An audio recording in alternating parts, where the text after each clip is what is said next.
तो अगर आपको केसीएल केवीएल आता है तो नो प्रॉब्लम, बहुत अच्छी बात है, आप इजीली इसको समझ सकते हो। अगर आपको केसीएल और केवीएल में कोई भी इश्यू है तो केसीएल और केवीएल की कोई भी बुक्स पढ़ सकते हो, वीडियो देख सकते हो। इस चैनल पे भी एक वीडियो मैंने केसीएल और केवीएल का डाला है, उस वीडियो को भी आप देख सकते हो। अगर ऑलरेडी आता है तो बहुत अच्छी बात है। चलिए स्टार्ट करते हैं यहां से। न्यूमेरिकल्स को कैसे सॉल्व करेंगे केसीएल और केवीएल का यूज करके। केसीएल क्या है? Kirchhoff current law, and KVL क्या है? Kirchhoff voltage law. अगर आपको पहले से केसीएल और केवीएल आता तो बहुत अच्छी बात है, बहुत अच्छे से समझ आ जाएगा आपको न्यूमेरिकल। अगर आपको पहले से केसीएल और केवीएल नहीं आता है तो आप कहीं से भी आप उसकी थ्योरी पढ़ सकते हो, कहीं से वीडियो देख सकते हो। इस चैनल पे भी एक वीडियो है केसीएल और केवीएल का, मैंने 10 मिनट के अंदर एक्सप्लेन किया। अगर आपको नहीं आता तो उसे विजिट करो। चलिए मैं इसको सॉल्व करता हूं। अब यहाँ पे करंट मैंने कोई भी नोड ले लिया, कोई भी नोड जो आपकी मर्जी, आपने स्टार्ट कर दिया। मैंने यहीं से स्टार्ट करके इस करंट को मैंने आई लिया, तो यहाँ से आई चला गया करंट इधर। अब आई जब यहाँ पे चलेगा तो यहाँ से बाहर कितना जाएगा? आई ही करंट बाहर जाएगा ना, जितना आएगा उतना जाएगा। Okay, now current in this month, अब इस पे करंट कितना हो जाएगा? आई ही रहेगा, ठीक है, जितना आएगा यहाँ से उतना यहाँ से बाहर जाएगा। अच्छा, शुरू में आपको करंट के डायरेक्शन के बारे में बिल्कुल भी नहीं सोचना है कि मैंने क्लॉकवाइज डायरेक्शन ले लिया या एंटी क्लॉकवाइज ले लिया तो उसका क्या मतलब हुआ। कोई बात नहीं, आपने जो डायरेक्शन लिया वो सही लिया है। अगर डायरेक्शन आपकी गलत हुई फाइनल आंसर में तो आपका वो आंसर उतना ही आएगा जितना एक्चुअल आंसर आना चाहिए, बस नेगेटिव साइन के साथ आएगा, तो उसमें कोई प्रॉब्लम नहीं है। मतलब शुरू में आपको डायरेक्शन को डिसाइड करने की कोई जरूरत नहीं है। आप जो है कोई भी डायरेक्शन ले लो।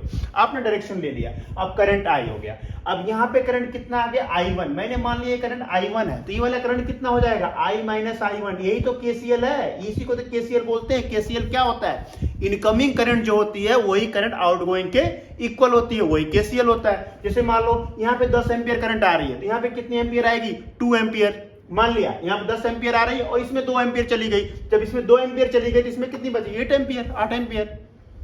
तो वही तो किरचॉफ बोलो। मान लो यहाँ से 10 एम्पियर करंट आ रही है, 3 एम्पियर इसमें चली गई, तो इसमें कितनी बची? 7 एम्पियर। तो अब यहाँ पे आई करंट आ रही है और इसमें कितनी चली गई? I1, तो इसमें कितनी बचेगी? I minus I1। तो इसी को बोलते हैं केसीएल, किरचॉफ करंट लॉ। जितनी करंट जंक्शन पे आएगी उतनी ही जंक्शन से बाहर जाएगी, ठीक है।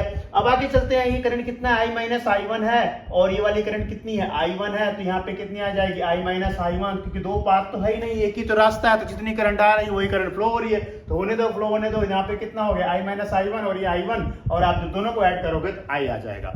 इसी को बोलते हैं अपन केसीएल, और केसीएल हमने लगा दिया इसमें। आप इसमें देखो केसीएल आपका सही से लगा है या सही से नहीं लगा है, आपने सही अप्लाई कर पाए हो नहीं कर पाए हो, तो उसके लिए आप किसी भी नोड को देखो, किसी भी कॉर्नर, किसी भी कोने को देखो, उस कोने पे अगर इनकमिंग करंट आउटगोइंग करंट के इक्वल है मतलब आपने केसीएल अप्लाई कर लिया। अगर वो इक्वल नहीं है तो आपने केसीएल ढंग से अप्लाई नहीं किया। चलो इसमें हमने ढंग से अप्लाई किया, इसमें कोई डाउट नहीं है। आगे चलते हैं। अब इसमें क्या होगा?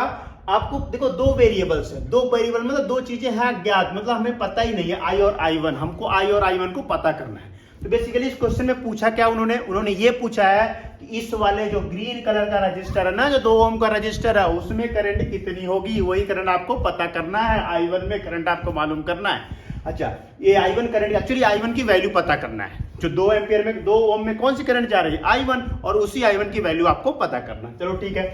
अब आपने 2 लूप ले लिया, फर्स्ट लूप ये ले लिया मैंने और ये वाला लूप ले लिया। और देखो मैं तो क्लॉकवाइज घूम रहा हूं, कोई जरूरी नहीं कि आप क्लॉकवाइज घूमेगा। घूमने का मतलब होता है इमेजिनेशन। ऐसा नहीं कि सर्किट में अपन घूमने लग गए, सर्किट में कोई भी नहीं घूम सकता। तो just like imagination, hypothetically we are just like, मतलब आप हाइपोथेटिकली आप इमेजिन कर रहे हो कि हाँ आप सर्किट के मतलब frame of reference, in physics language if I से, वो उसको आप फ्रेम ऑफ रेफरेंस बोल सकते हो, frame of reference of something. तो अब यहां से स्टार्ट करोगे आप, जब यहां से स्टार्ट करोगे तो बताओ ये कितना हो जाएगा? I into 1, I into 1। देखो सब लोग अलग अलग साइन कन्वेंशन यूज करता है किरचॉफ रूल के लिए, सारे साइन कन्वेंशन सही है, लेकिन जब आप यूज करना तो एक साइन कन्वेंशन यूज करना। तुम्हारी डायरेक्शन और करंट की डायरेक्शन रजिस्टर में सेम है, तो क्या लिखोगे? Positive I into R register के केस में। और तुम्हारी डायरेक्शन रजिस्टर में, तुम्हारी डायरेक्शन रजिस्टर में करंट के अपोजिट है, मतलब रजिस्टर में जो करंट फ्लो हो रही है उसके अपोजिट है, तो क्या लिखोगे? Minus I into R। Register का काम खत्म, बैटरी खत्म। बैटरी में क्या करोगे, बैटरी में देखते रहोगे कि अगर आप पॉजिटिव पे पहले एंटर करोगे तो पॉजिटिव लिखो, नेगेटिव पे पहले एंटर करोगे नेगेटिव लिखो। अभी आपको क्लियर हो जाएगा इस एग्जांपल से। देखो जैसे मैं ऐसे ऐसे जा रहा हूं तो मैं मेरी डायरेक्शन तो ऊपर है लेकिन करंट की डायरेक्शन भी ऊपर है, इसलिए I/1 लिख दिया, पॉजिटिव I/R। ठीक है, अब यहाँ देखो, यहाँ पे जब मैं पहुंचा तो सबसे पहले मैं नेगेटिव टर्मिनल पे एंटर करूंगा, पॉजिटिव, क्योंकि मैं तो क्लॉकवाइज घूम रहा हूं। अगर मैं क्लॉकवाइज घूम रहा हूं तो मैं किस पे एंटर करूंगा, सबसे पहले नेगेटिव पे। जब मैं नेगेटिव एंटर करूंगा तो इसको लिखूंगा -1।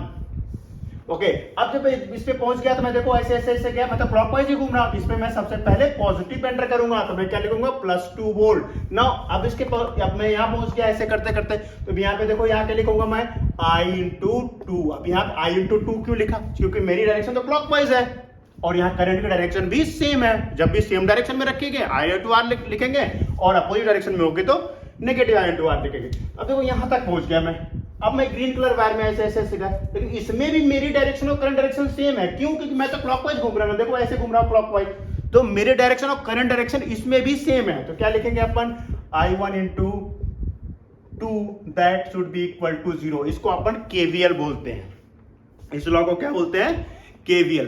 KVL क्या होता है, KVL ये होता है कि आप किसी भी लूप में, जब KVL मींस अगर किसी भी लूप में आप घूमोगे ना, अगर जिस पॉइंट से स्टार्ट किया अगर आपने उसी पॉइंट पे पहुंच गए, इसका मतलब क्या हो गया, उस पर नेट पोटेंशियल जो हो जाएगा वो 0 हो जाएगा। तो KVL अप्लाई कर लिया। अब देखो इसको थोड़ा सॉल्व कर लेते हैं, क्या आ जाएगा, 3I + 2I1 = -1। This is equation number 1।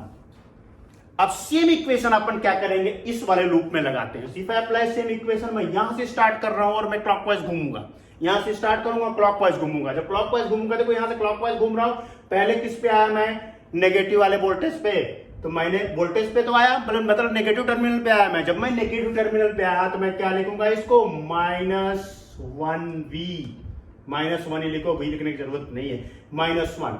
अब this one plus I - I1 × 1। क्यों मैंने प्लस लिखा, क्योंकि मैं क्लॉकवाइज घूम रहा हूं ऐसे ऐसे, तो जब मैं क्लॉकवाइज घूम रहा हूं तो मेरी डायरेक्शन और करंट डायरेक्शन तो दोनों सेम है। तो क्या लिखना है मेरे को, I - I1 × 1। अब इसमें क्या लिखना है मेरे को, 3 × I - I1। मैं इसको क्या लिखूंगा, 3 × I - I1, 3 × I - I1, क्योंकि देखो मेरी डायरेक्शन इसमें और इसमें भी सेम है। इसमें क्या लिखा मैंने, 1 × I - I1, इसमें क्या लिखा, 3 × I - I1। अब देखो मैं इस पे पॉजिटिव टर्मिनल में पहले जाऊंगा, नेगेटिव टर्मिनल में सबसे पहले पॉजिटिव पे जाऊंगा। क्यों, क्योंकि मैं पहले से ही तो क्लॉकवाइज घूम रहा हूं। तो क्या लिखूंगा मैं इस पे, 3, इसको हो गया 3 वोल्ट, 3। एंड देन मैं यहां पे पहुंच गया, लेकिन मैंने तो स्टार्ट तो यहां से किया था, फाइनली मेरे को यहां पहुंचना था। जब ऐसे ऐसे ऐसे ऐसे आते हुए जब इधर से जाऊंगा, अब देखो मेरी डायरेक्शन करंट के अपोजिट है, तो मैं क्या लिख दूंगा इसमें, 2 × I1 that should be equal to 0। Second वाले लूप में जब इक्वेशन अप्लाई करेंगे तो क्या हो जाएगा, यहाँ पे अप्लाई कर दिया मैंने। अब क्या सेकंड वाले इक्वेशन में जब मैंने अप्लाई कर दिया, इसको सेकंड लूप में मैंने अप्लाई किया, ये अपना इक्वेशन आया, दिस इज द इक्वेशन, ये वाला इक्वेशन है। अब इसको सॉल्व करते हैं, देखो क्या आता है, 3I + I, this will be 4I, और ये कितना हो जाएगा, I1 मतलब यहां का 6I1 = -2। This is equation. जैसे इसको क्या करो आप, 2 से डिवाइड कर दो। जब आप इसको 2 से डिवाइड करोगे तो क्या आ जाएगा इसमें, 2I - 3I1 = -1। This is equation number 2। अब अपने पास 2 इक्वेशन, इक्वेशन नंबर 1 और इक्वेशन नंबर 2। आप इन दोनों इक्वेशन को करना क्या, आप सॉल्व कर लो।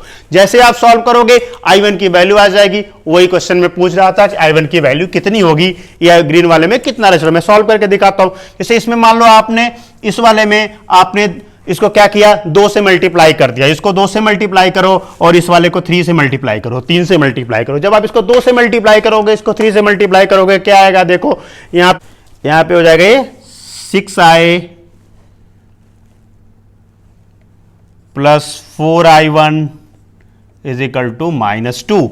Here you have to multiply by 3, you will get 6I - 9I1 = -3. Now this is equation number 4 and this is equation number 5. अब क्या करोगे, आपने क्या किया, इसमें 2 से मल्टीप्लाई किया, इसमें 3 से मल्टीप्लाई किया, ये इक्वेशन आए। अब आप इसको सब्ट्रैक्ट कर लो। जैसे आप इसको सब्ट्रैक्ट करोगे तो ये वाला क्या हो जाएगा, माइनस, जब से आप सब्ट्रैक्ट करोगे तो ये वाला क्या हो जाएगा माइनस, ये वाला हो जाएगा प्लस, ये वाला हो जाएगा प्लस। मतलब ये हो गया कितना हो गया, ये आप कैलकुलेट कर लो तो 4i प्लस 9 4 कितना गया 13i1 हो गया, और ये कितना हो गया 1, तो i1 की वैल्यू कितना हो गया 1/13 ampere. So this is your answer, यही आपका आंसर है। ऐसे किरचॉफ रूल अप्लाई करते हैं। Thank you.